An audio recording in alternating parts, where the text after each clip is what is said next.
राजविंदर ने बिना वजह 3 खून किए थे, जिनमें 2 मासूम बच्चे थे। इस हत्याकांड से उसे पश्चाताप होना चाहिए था, लेकिन उसे पश्चाताप नहीं, बल्कि इस बात का मलाल था कि वह घर के मालिक दविंदर को क्यों नहीं मार सका। एक खूनी का कारनामा। दविंदर सिंह ने पैजामा पहनने के बाद अपनी 55 वर्षीय पत्नी गुरविंदर कौर को आवाज देकर पूछा, भाग्यवान, मेरी कमीज कहाँ है? मिल नहीं रही। ढूंढकर जल्दी दे दो, मुझे देर हो रही है। पति की आवाज सुनकर गुरविंदर कौर कमरे में आ गई। उन्होंने अलमारी से पति की कमीज निकालकर उनकी ओर बढ़ा दी। कमीज पहनने के बाद दविंदर सिंह ने पगड़ी बांधी और यह कहकर घर से निकल गए कि मैं दोपहर तक लौट आऊंगा। यह 3 अगस्त 2018 की बात है।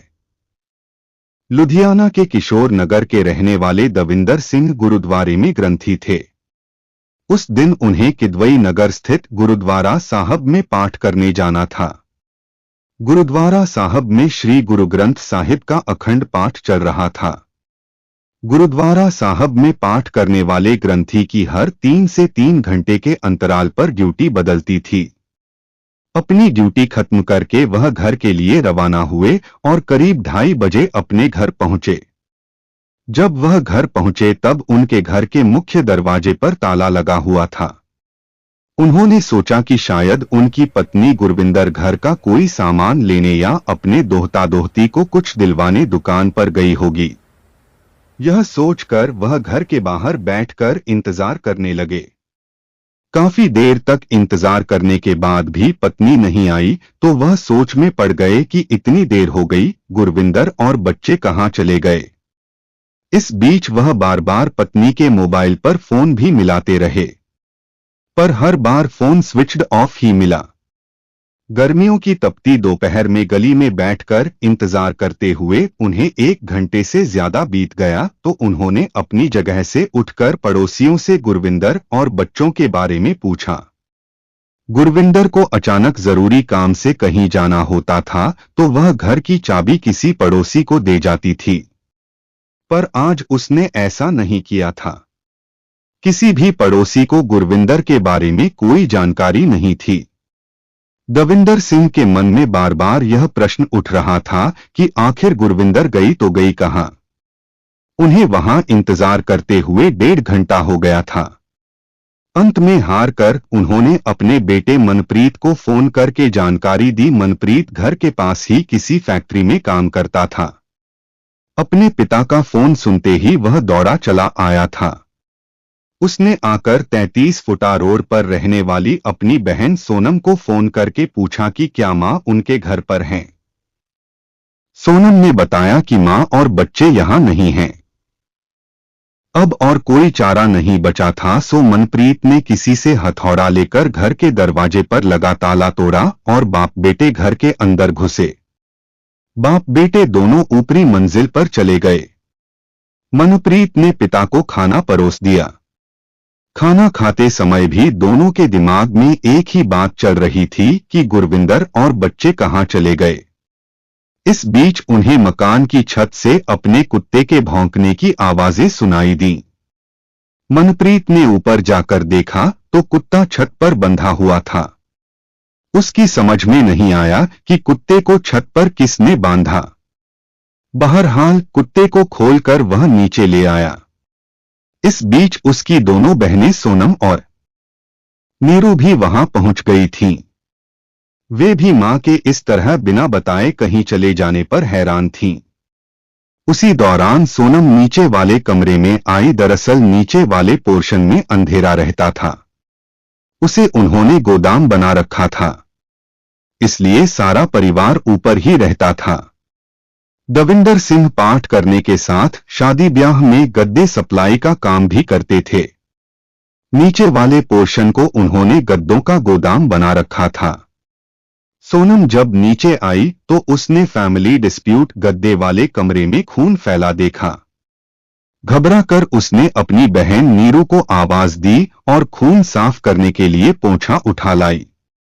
नीरू के साथ मनप्रीत सिंह भी नीचे आ गया था। गद्दे वाले कमरे में जब उन्होंने लाइट जलाकर देखा तो सामने का दृश्य देखकर उनके होश उड़ गए। सोनम तो उस भयावह दृश्य को देखकर गश खाकर गिर गई थी। कमरे में फर्श पर खून से लथपथ 3 लाशें पड़ी थीं। एक लाश गुरविंदर कौर की थी और 2 लाशें सोनम व नीरू के बच्चों 7 वर्षीय मनदीप कौर और 6 वर्षीय ऋतिक की थी। 3 लाशें मिलने पर कोहराम मच गया। पास पड़ोस की तो छोड़ो, वहां पूरी कॉलोनी के लोग जमा हो गए।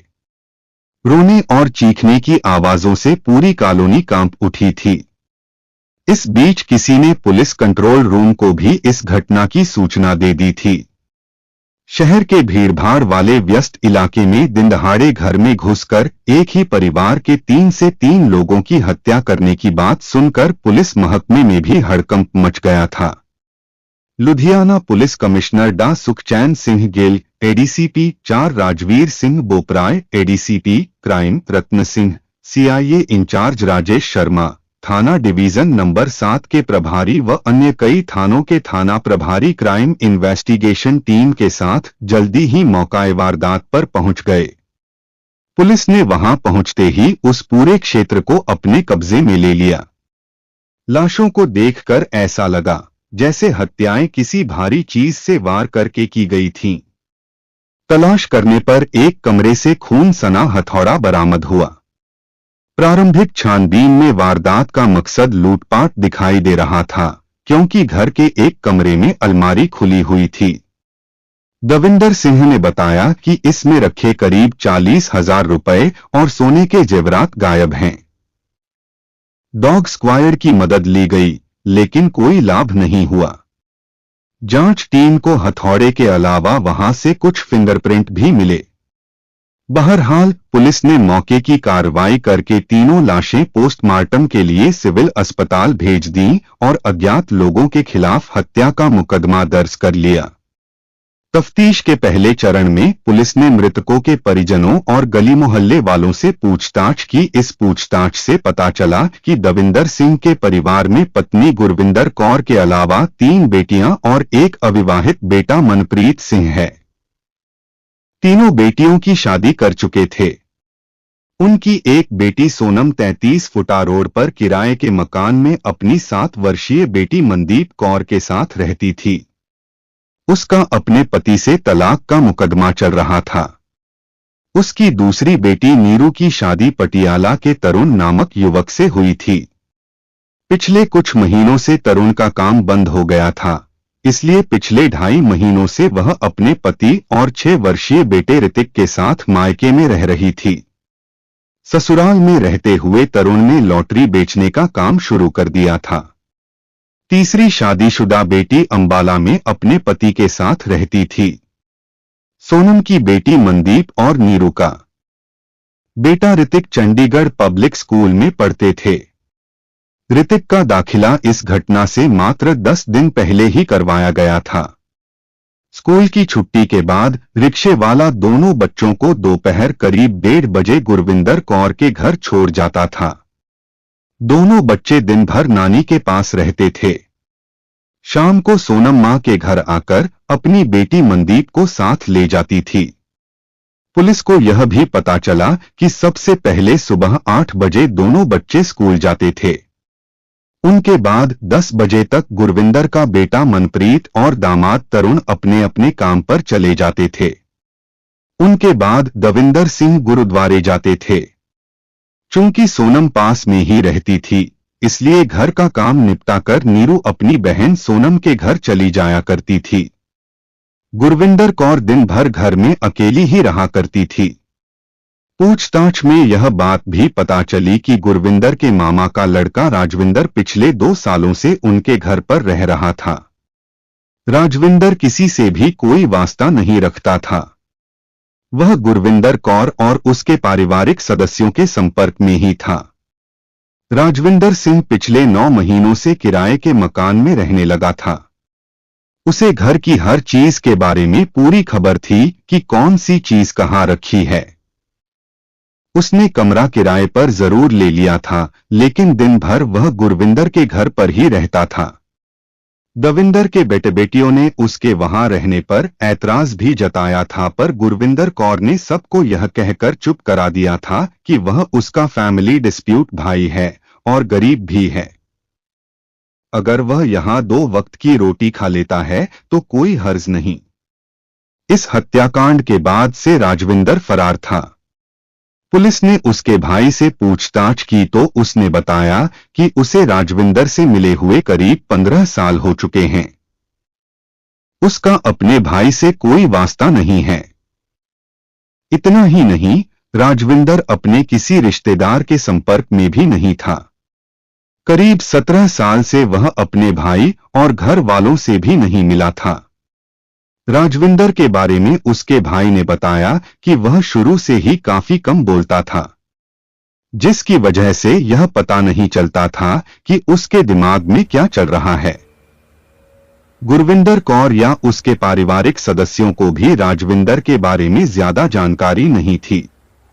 पुलिस ने गली में लगे सीसीटीवी कैमरों की फुटेज निकलवाकर चेक की तो राजविंदर सिंह अपने किराए के कमरे से निकलकर 2:15 बजे बाहर रोड की तरफ जाता दिखाई दिया। स्कूल के रिक्शे वाले ने बताया कि उसने दोनों बच्चों को 1:15 बजे घर के बाहर छोड़ा था और बाकी बच्चों को उनके घर छोड़ने के बाद लगभग 2 बजे जब वह दोबारा उस गली से गुजरा तब गुरविंदर कौर के घर के दरवाजे पर ताला लगा था। इसका मतलब यह था कि बच्चों के स्कूल से लौटने के तुरंत बाद इस वारदात को अंजाम दिया था। कुछ और लोगों के बयान लेने के बाद यह स्पष्ट हो गया कि इस वारदात को राजविंदर ने ही अंजाम दिया था। पर क्यों? यह बात पुलिस की समझ में नहीं आ रही थी। अगर उसे घर में रखे रुपए ही लूटने होते तो इसके लिए उसके पास तमाम मौके थे। केवल लूट के लिए अपनी बहन और 2 मासूम बच्चों की हत्या करने की बात पुलिस की समझ से बाहर थी। इस हत्याकांड की कोई दूसरी तस्वीर भी थी जो पुलिस को ठीक से दिखाई नहीं दे रही थी।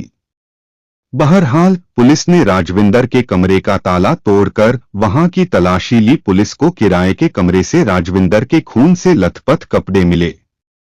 इसका मतलब था कि हत्याएं करने के बाद वह अपने कमरे पर आया था। पुलिस ने मकान मालिक की बहू से इस बारे में पूछा क्योंकि उस समय वही घर पर थी। उसने पुलिस को बताया कि राजविंदर कह रहा था कि वह किसी काम के लिए लुधियाना से बाहर जा रहा है। पुलिस को उसके कमरे से कुछ अजीबोगरीब चीजें भी मिली, मसलन काफी मात्रा में पिसी हुई लाल मिर्च, नींबू, तंत्र मंत्र में इस्तेमाल होने वाले सामान वगैरह। पुलिस कमिश्नर के आदेश पर पुलिस युद्धस्तर पर हत्यारे राजविंदर की तलाश में जुट गई। पुलिस की अलग अलग टीमों ने अपने स्तर पर उसकी तलाश में छापेमारी शुरू कर दी। पुलिस को राजविंदर का जो मोबाइल नंबर मिला था वह पिछले 1 हफ्ते से बंद था। उसकी लास्ट कॉल समराला चौक के पास थी। इससे पहले उसके फोन पर उसके बहनोई दविंदर सिंह का फोन आया था। इस बारे में पुलिस ने दविंदर से पूछा तो उन्होंने बताया कि उसे फोन करके घर की चाबी के बारे में जानना चाहा था। पहले तो राजविंदर ने फोन उठाया ही नहीं, बाद में उसने फोन उठाया तो कुछ न बोलकर 13 सेकंड तक कॉल होल्ड पर रखी और फिर काट दी। बाद में राजविंदर ने अपना फोन बंद कर दिया। पुलिस की टीमें लगातार राजविंदर का पता लगाने के लिए पंजाब के शहरों और पड़ोसी राज्यों व महाराष्ट्र भी भेजी गईं। अगले दिन 4 अगस्त को 3 डॉक्टरों के पैनल ने शवों का पोस्टमार्टम किया। पैनल में डा बिंदु नलवा, डा हरीश केरपाल और डा कुलवंत शामिल थे। पोस्टमार्टम रिपोर्ट में बताया गया कि हत्यारे ने केवल हथौड़े का ही नहीं बल्कि तेजधार वाले हथियार का भी प्रयोग किया था। गुरविंदर कौर के शरीर पर 15, ऋतिक के शरीर पर 14 और मनदीप के शरीर पर 4 जगह चोटों के निशान पाए गए। पोस्टमार्टम रिपोर्ट के अनुसार पहले गुरविंदर कौर के गले में चुन्नी डालकर गला दबाया गया था, जबकि उसके दोनों हाथों पर रस्सी बांधने के निशान थे। गर्दन पर तेजधार हथियार से दाईं तरफ वार किए गए थे। दाईं आंख हथौड़ा मारकर फोड़ दी थी। नाक की हड्डी और जबड़े पर भी मारा गया था और सिर पर कई वार किए गए थे। दोनों टांगों पर भी चोटों के निशान थे। इसके अलावा फेफड़े और लीवर पर भी हथौड़े से वार किए थे, जिससे लीवर और फेफड़े फट गए थे। शरीर पर और भी कई जगह चोटों के निशान थे। 6 वर्षीय ऋतिक की पोस्टमार्टम रिपोर्ट में खुलासा हुआ कि हत्यारे ने उसकी गर्दन पर दाईं ओर 2 और छाती पर तेजधार हथियार से 1 वार किए थे। इसके अलावा सिर पर हथौड़े से 4 से 5 वार किए। उसके शरीर पर कई जगह चोटें भी आई थीं। वहीं मनदीप कौर के सिर पर 2 से 3 बार हथौड़ा मारा गया था, जिससे उसके दिमाग का कुछ हिस्सा भी बाहर आ गया था। डीजीपी डा सुरेश अरोड़ा ने इस मामले को जल्द सुलझाने के लिए लुधियाना पुलिस कमिश्नर डा सुखचैन सिंह गिल से बात की। पुलिस ने राजविंदर के मोबाइल फोन की कॉल डिटेल्स निकलवाई तो उसमें ऐसे कई नंबर सामने आए जो अमृतसर के रहने वाले लोगों के थे। उनमें एक रिक्शे वाले का नंबर भी था। पुलिस ने उन सब से पूछताछ की थी, पर कोई खास सुराग हाथ नहीं लगा। कॉल डिटेल्स से यह बात भी पता चली कि हत्यारे ने वारदात के दिन सुबह फोन पर अपने भांजे मनप्रीत सिंह से भी बात की थी और उससे काम ढूंढने को कहा था। हत्यारों की तलाश में पुलिस की कई टीमें अमृतसर भेजी गईं, जहां से पता चला है कि राजविंदर समय समय पर किराए का कमरा बदलता रहता था। जांच में यह बात भी पता चली थी कि हत्यारे पर दहेज प्रताड़ना का एक मामला भी दर्ज है। इस मामले में वह वांटेड था और पुलिस उसे तलाश रही थी। पुलिस की तरफ से उसकी पत्नी और ससुर को भी पूछताछ के लिए बुलाया गया, लेकिन उनसे कुछ ज्यादा पता नहीं चल सका। फिर एक दिन दविंदर सिंह के पास राजविंदर का फोन आया। उसने कहा कि उसने थाने में जो 40,000 रुपए गायब होने की रिपोर्ट लिखाई है, वह गलत है। अलमारी में केवल 10,000 रुपए मिले थे। उसने यह भी बताया कि उसके चक्कर में गुरविंदर और बच्चों की हत्या हो गई, लेकिन वह उन्हें छोड़ेगा नहीं। दविंदर सिंह ने यह सारी जानकारी थाना प्रभारी को बता दी। राजविंदर के फोन की लोकेशन और अन्य जानकारी मिलने के बाद 19 अगस्त 2018 को सीआईए 2 इंचार्ज राजेश कुमार शर्मा ने राजविंदर सिंह को संगरूर से गिरफ्तार कर लिया। वह एक धर्मशाला में छिपा बैठा था। उसे गिरफ्तार करने के बाद लुधियाना लाया गया और पुलिस कमिश्नर व अन्य आला अधिकारियों के सामने उससे पूछताछ की गई। पूछताछ के दौरान राजविंदर ने बड़ी आसानी से अपना गुनाह कबूल करते हुए दिल दहला देने वाले इस तिहरे हत्याकांड की जो कहानी बताई, वह एक विवेकहीन आदमी की खराब मानसिकता का परिणाम थी। दरअसल राजविंदर अपनी बहन गुरविंदर की हत्या नहीं करना चाहता था और न ही दोनों मासूमों से उसकी कोई दुश्मनी थी। वह केवल अपने जीजा दविंदर सिंह की हत्या करना चाहता था। पर हालात ऐसे बन गए कि उसे इस तिहरे हत्याकांड को अंजाम देना पड़ा। राजविंदर का असली नाम रविंदर बख्शी था, लेकिन बाद में उसने अपना नाम बदलकर राजविंदर कर लिया था। इसके पीछे कारण यह था कि उसे दहेज प्रताड़ना के एक केस में भगोड़ा घोषित किया गया था। वह पिछले 2 सालों से अपने जीजा दविंदर सिंह का कत्ल करने की योजना बना रहा था। दरअसल राजविंदर सिंह को शक था कि उसकी दोनों शादियां टूटने और उसका घर बर्बाद होने के पीछे उसकी बुआ की लड़की गुरविंदर कौर के पति दविंदर सिंह का हाथ है। असल में राजविंदर के पिता जसविंदर भी गुरुद्वारे में ग्रंथी थे और उनके हरचरण नगर व गुरु अर्जुन देव नगर में अपने मकान थे जो बिक चुके थे। राजविंदर के पिता की मौत हो चुकी थी। उसके मन में यह बात बैठ गई थी कि उनके मकान बिकवाने के पीछे दविंदर की कोई साजिश थी। इन्हीं कारणों से उसके पिता की भी मौत हुई थी। राजविंदर की पहली शादी सन 1997 में हुई थी। पत्नी के साथ विवाद के कारण उसकी पत्नी ने सन 2000 में उसके खिलाफ दहेज उत्पीड़न का केस दर्ज करवाया था और उसे छोड़कर चली गई थी। फैमिली डिस्प्यूट दहेज उत्पीड़न मामले में राजविंदर भगोड़ा घोषित था। पुलिस से बचने के लिए वह अमृतसर चला गया था। उन दिनों उसके पिता दविंदर सिंह के साथ मिलकर काम करते थे। पहली पत्नी से तलाक होने के बाद दविंदर ने अमृतसर की एक महिला से राजविंदर की दूसरी शादी करवा दी थी। दहेज उत्पीड़न केस में भगोड़ा होने के कारण राजविंदर ने अपनी पहचान छिपाकर फर्जी दस्तावेजों के आधार पर अपना नाम बदलकर राजविंदर सिंह और पिता का नाम अजीत सिंह कर लिया था। इसके बाद राजविंदर दूसरी पत्नी को लेकर दिल्ली और मुंबई में रहा। दूसरे शहरों में किराए पर रहते हुए वह कढ़ाई, लोन एजेंट, सेल्समैन आदि की अलग अलग नौकरियां करता रहा। वह फिल्म भी बनाना चाहता था, लेकिन जब उसकी दूसरी पत्नी को उसकी पहली शादी के बारे में पता चला तो वह उसे छोड़कर चली गई। इस दौरान उसे सूचना मिली कि काम में नुकसान होने की वजह से उसके पिता ने अपने दोनों घर बेच दिए हैं। अपने मन से हारे हुए राजविंदर को शक हुआ कि उसकी दूसरी पत्नी को पहली शादी वाली बात दविंदर सिंह ने बताई है, जिसकी वजह से उसके मन में दविंदर सिंह के प्रति रंजिश पैदा हो गई थी। वह उनका कत्ल करने की योजना बनाने लगा। इसके लिए वह लुधियाना में दविंदर सिंह के घर पर भी रहा, लेकिन बाद में पास ही किराए के मकान में रहने लगा। वह पिछले 2 सालों से दविंदर सिंह का कत्ल करने की योजना बना रहा था। इसके लिए उसने हथौड़ा, कटर, करंट वाली तारें व अन्य प्रकार के सामान जुटा रखे थे।